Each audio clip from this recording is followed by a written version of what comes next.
Well, girls, so we have completed the 3 units, and in today's class, I will be discussing the concepts of fourth unit, and we'll start.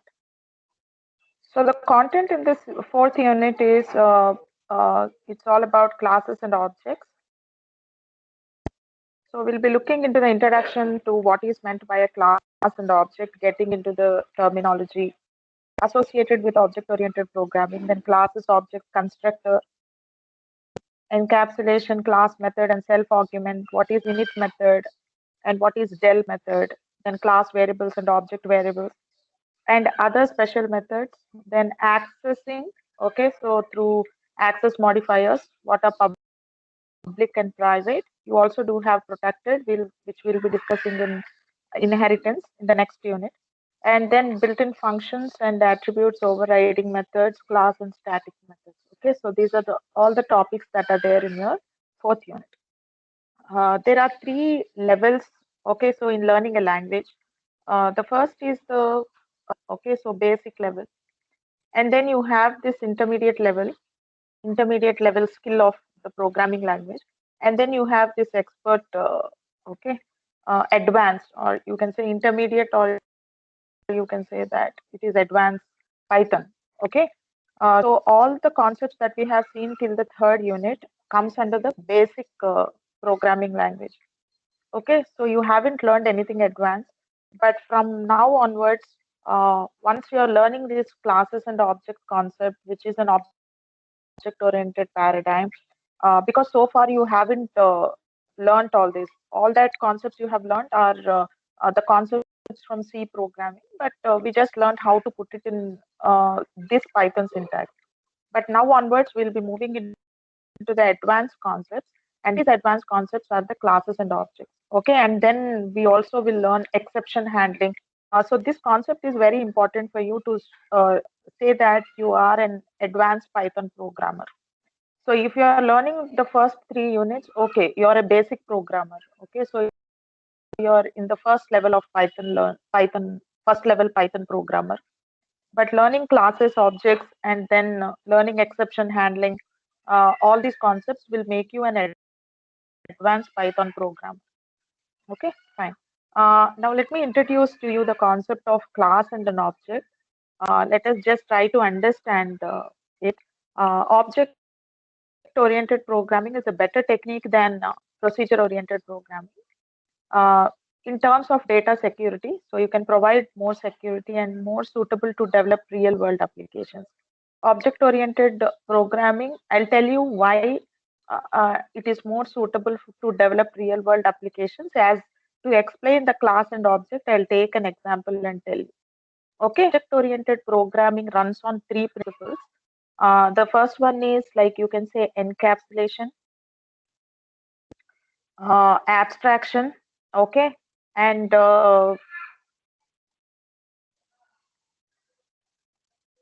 inheritance, okay,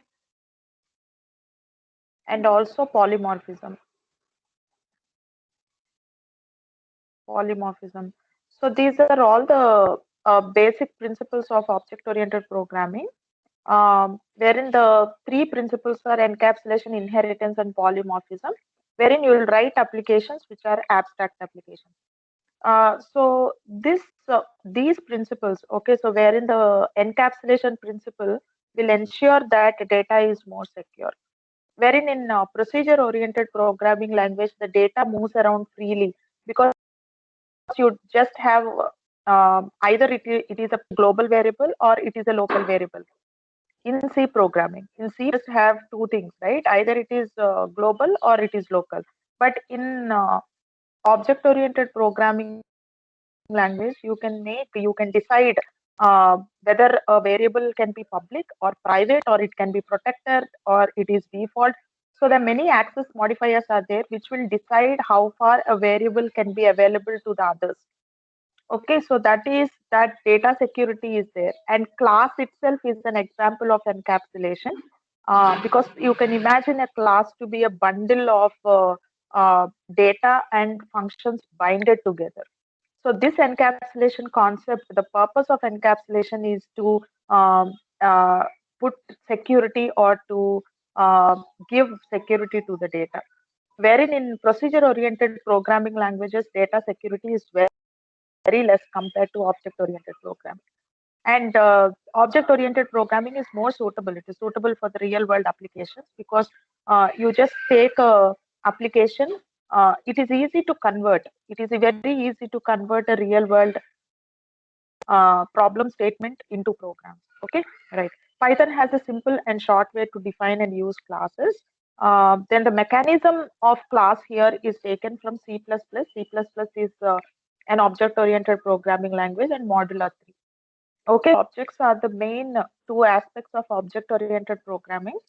These are the terminologies. You say class and an object. These two are the terminologies you'll be using in object-oriented programming. Okay, so everything that you talk about is a class or either it is an object. Okay, so class is a building block in Python, and object-oriented programming data and functions are combined together to form a class. And the class creates a new type, and object is an instance of the class. Okay, you also called a class as a blueprint or template. So this is the definition. And what is a class? And adiginappudu, you have to say a class is a blueprint or a template. Ananale. Okay, so this is the definition. By using this, we can create objects. Okay, from the class, you will be creating the object. First, you will be creating the class, and from the class, from the blueprint, you will be creating the object. Then everything is an object or an instance of some class. All integer variables are instances of class. Okay, let me make you understand what is meant by a class and an object with an example. Say I want to create a banking application. Okay, object-oriented programming language, I can simply create an bank class. I already class is the blueprint. So what I'll class bank, and inside this, what I'll do is I will see what will be the attributes inside the bank. Okay, what will be the attributes inside the bank? Inside the bank, I can have bank account number. Okay, so there will be customers. Okay, you can say customer will be a person, and then customer will be having an account number. Okay, and many other things. Okay, so the address of the customer, the address of the bank. Okay, all these things will be the attributes inside the bank. And then I will also think of what can be the methods that will be there in the bank. What can be the methods? The methods can be like withdrawing the money or depositing the money. Okay, checking for is there in the account. All these are the methods that are possible. So what I'll do is, so I have the data and also the methods over here. So the data is nothing but the customer, account number of the customer, the address of the customer, the address of the bank. All these are the data over here. So inside the class, I have written the data, and also what I have written, I also have written the functions. Okay, that will be applied on this data. Okay, so I am writing withdraw method. So this withdraw method will take the account number of the customer. So these functions or these methods that I'm talking about will act on this particular data. Okay, so a class is that's what I told you. It's an encapsulation. Okay, class is like you can say it's a bundle. Okay, so class is a bundle wherein in this bundle what you are having, in this bundle you're having some data and also you're having some functions. Okay, so you're having some functions. What is the purpose of these functions? The functions will execute a functionality acting on this data. Taking this data, it will try to do some operation and give you. Okay, so the functions act upon the data that you have given in the class. So based on the application, you will be deciding what will be the data and what will be the functions. If more functions in future, why I said like it is better than procedure-oriented programming languages. So basically, you have developed an application like this. In future, you want to add one more functionality into the class, into this banking application. You want to add one more functionality. What you will do if you want to add one more functionality, adding the data is functionality is very easy. You just create one more function, add it into the class. That's it. Okay, so extendability of the code is also very easy in object-oriented programming, whereas in procedural-oriented, it is quite difficult. Okay, so it is possible, extendability is possible, but it is not so easy like how you do it in object-oriented programming languages. So this combination, so what I'm doing, I'm creating a class and I'm naming the class, and inside the class I'm putting some data, and also I'm putting some functions. The data is called as the data members of the class, and these functions are called as member functions of the class. Okay, so this is the data and functions. You combine them together and the functions act upon the data. So this combined together is called as a class, and this concept of object-oriented programming, wherein creating a class with the data and functions in it, is called as encapsulation. Encapsulation is the concept wherein you will combine the data and functions together and create a class. Now the point is, you have created a class, but this class is a template. This is a bank. Now what you have to do is, you have to create an object. What is meant by an object is, individual customer will be the object. Okay, so I'll be having only one class template. I'll be having only one class. From this class, what I'll do is, I can create object one, and this object one will be the customer. For example, Sudha customer. Okay, and I'm creating another object which is O2, and this customer is maybe something I'm saying Manu. Okay, and I have another customer which is O3, which is an object 3, and this object 3 is I'm saying Akshay. Okay, so like this, what happens is, from one class I can create many instances over here, many objects over here, and each and every, here in the bank blueprint, I'll simply say customer name, that's it. But when I call this class on particular object, the functions and the account number and the customer name and all this will be pertaining to Sudha only, because I have called that class, or I'm using that class for this instance. If I'm calling the functions on this object, then the functions will execute for this data only.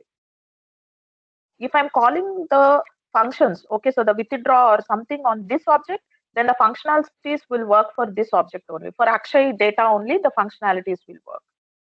Okay, so I can have one class, and what I'm doing from this class you are telling that it is a template. And this template, what you're doing, from this template, what you're doing, you are creating numerous objects. Okay, so you're creating how many ever objects you want, you can create, not one, two. You can create n number of objects from the single class, from the single template. It is like a design model. From that model, it is not reality, right? Class is not reality. Okay, but instance is a reality, because you are specifically telling it is an object of Sudha. It is the account number of Sudha. The customer name is Sudha, you're saying, right? So the object is the reality. Okay, so it is the physical reality. And whereas your class is it is a blueprint. Okay, so it is not a reality. So that's the difference between a class and an object.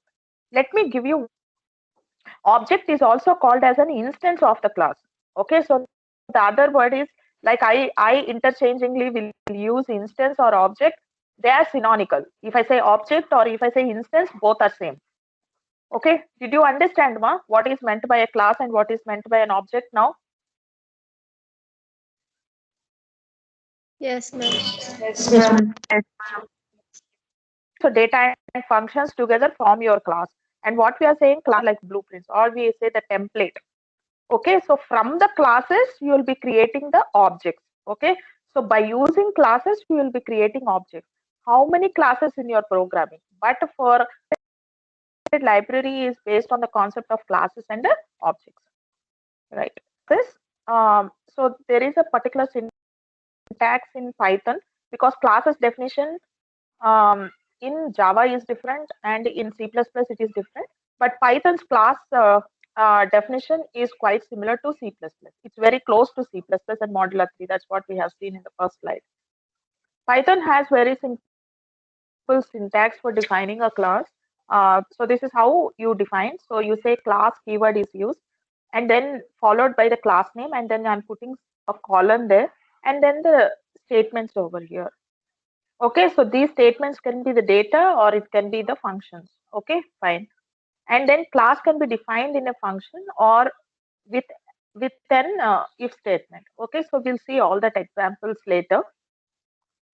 So the syntax of the class definition is quite similar to the function definition. You can see that. Okay, so you also have in how do you define a function? So you say def followed by the name of the function. You also have a parenthesis there, and then you will put a colon. Even for the class, you can also have parenthesis. Okay, so it is not a syntax error. You can also have class name followed by parenthesis and a colon, right? Fine. And the statements inside the definition can be sequential instructions, decision control statements, or loop statements, and can include function definitions. Okay, so here the statements means that it can be anything.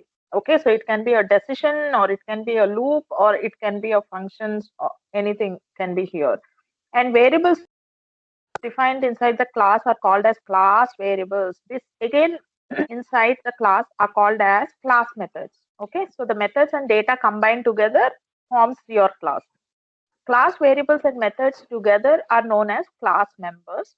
Okay, so the class, these are called as data members. Okay, the variables are called as data members and the methods are called as member functions. So all these two together, you'll say that they are the class members. What are class? Appear anywhere in the program. Okay, and a class creates local namespace where all its attributes are defined. So class also, so this is how you define the class, syntax of defining the class.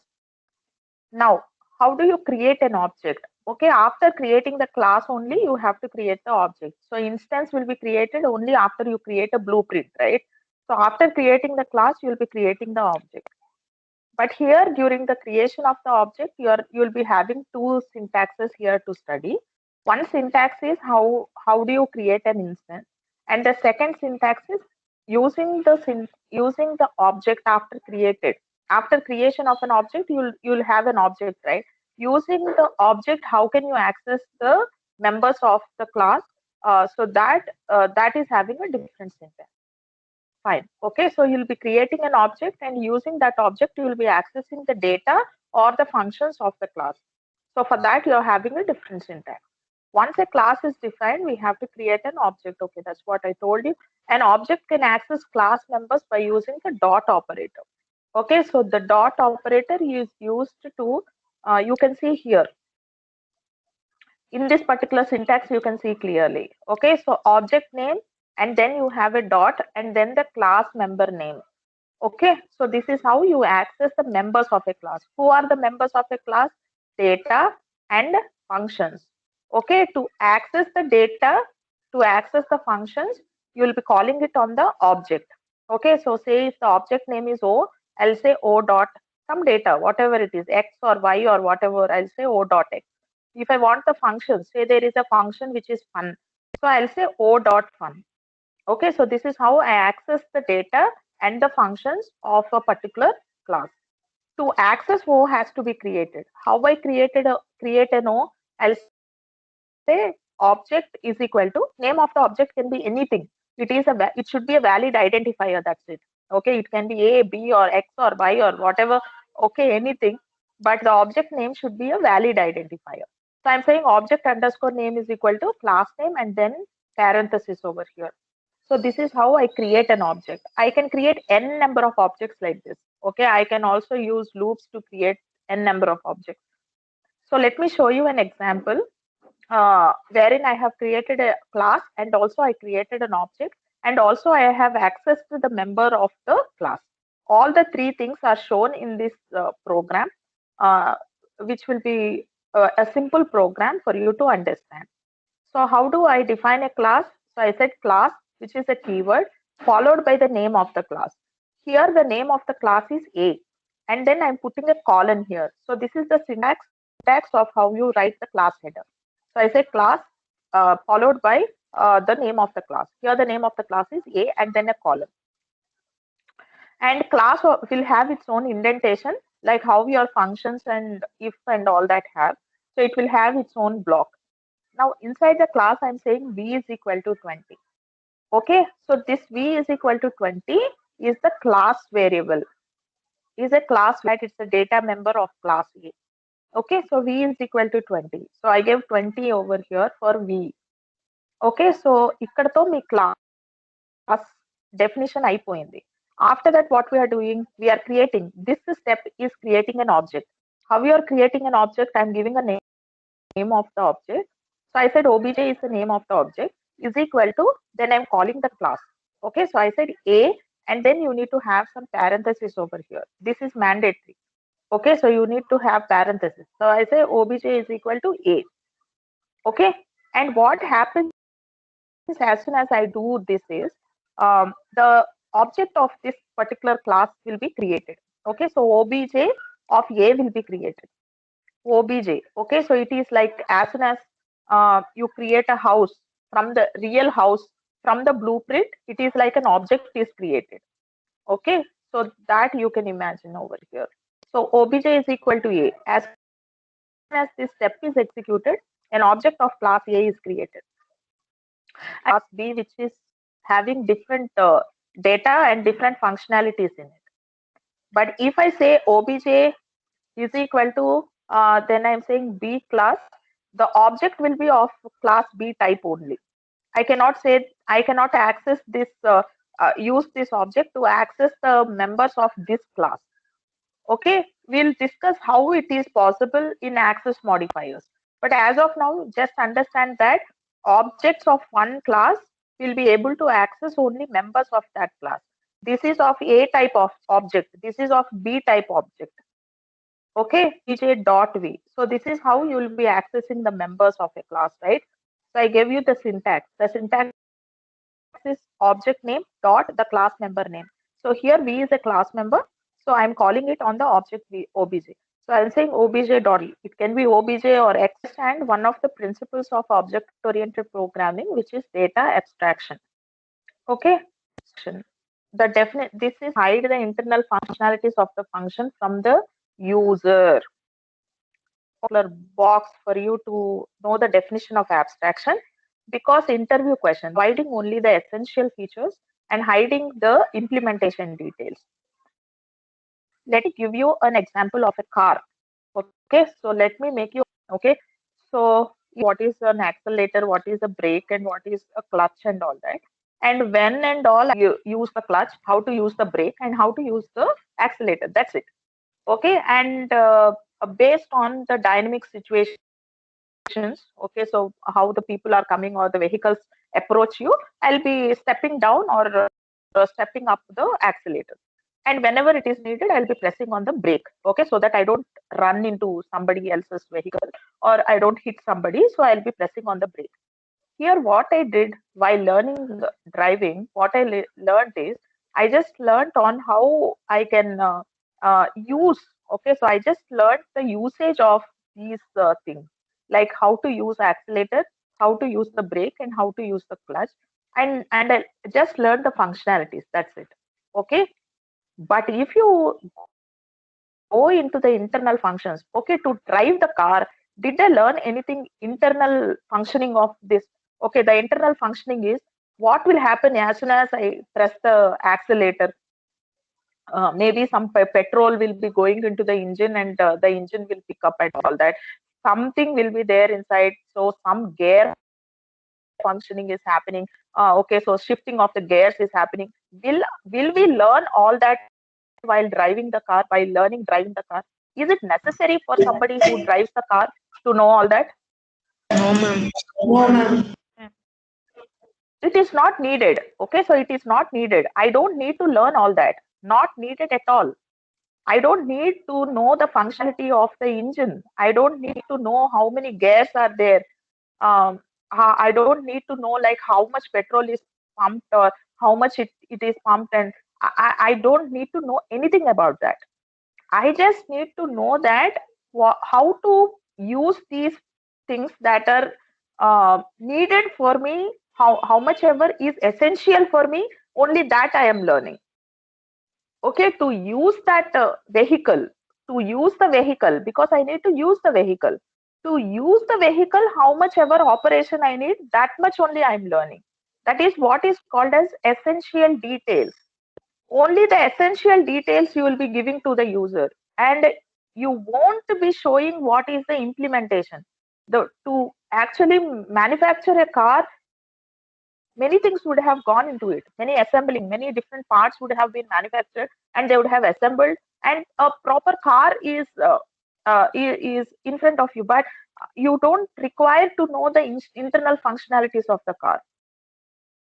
Okay, so this is one example. And the concept I told you now is what is called as data abstraction. All the internal functionalities or the implementation, how they made the car, how they assembled the car, all that is unnecessary for to use the car. What is necessary for me? For me, it is I just need to know that how to use the car. That's it. Now, for example, we buy TV customer. It is not needed. So that is what is called as an abstraction. And object-oriented programming follows this abstraction. Whenever you design applications, you make it a point that your applications are an abstract applications. You don't show the functionalities to the users. You don't show the internal implementation of the program. So that is what's called as an abstraction. Now, for example, let me give you the application of an ATM. Okay, so ATM machine is having the interface. ATM may just need to know how to use the ATM. He just need to know how to use, need to insert his card. But do he need to know that how the card is read? Do we need to tell him really? We don't need to tell him. Okay, so he just need to know that I have to insert the card, and as soon as I insert the card, it will ask me to enter my password, or only that he need to know. We needn't tell the customer that as soon as you insert the card, all this code is running. Do we need to show him all the code? Okay, this is what is happening with your card. This is how the card number is read. And your data from the database is read over here. And then validation checks are going on, whether this card is valid or not, or this card is yours or not. So all the details you needn't tell the customer. You'll just take the card. If the card, some internal operations happen, reading the card, whether the card is valid or not, or whether the card has been expired, or all that is read, and the customer will just know a result on his user interface. If his card duration or is expired, then it will say that your card is expired. Get a new card from the bank, okay, or apply for a new card, because there is a duration for each and every card. So if the card is the duration is over or the card is expired, it will show that information is enough for the customer. You don't need to show many other things that are happening internally in the system, and the customer is not interested also to know that. So applications developed in this manner are called as an abstract applications, and this is the principle, one of the ways in which you develop object-oriented programs. So abstraction is hiding, okay, so hiding implementation details and showing only essential details to the outside world. So this is called as an abstraction. Very, very important interview question. If I can make a variable, when I make a variable public, variable will be available to everybody.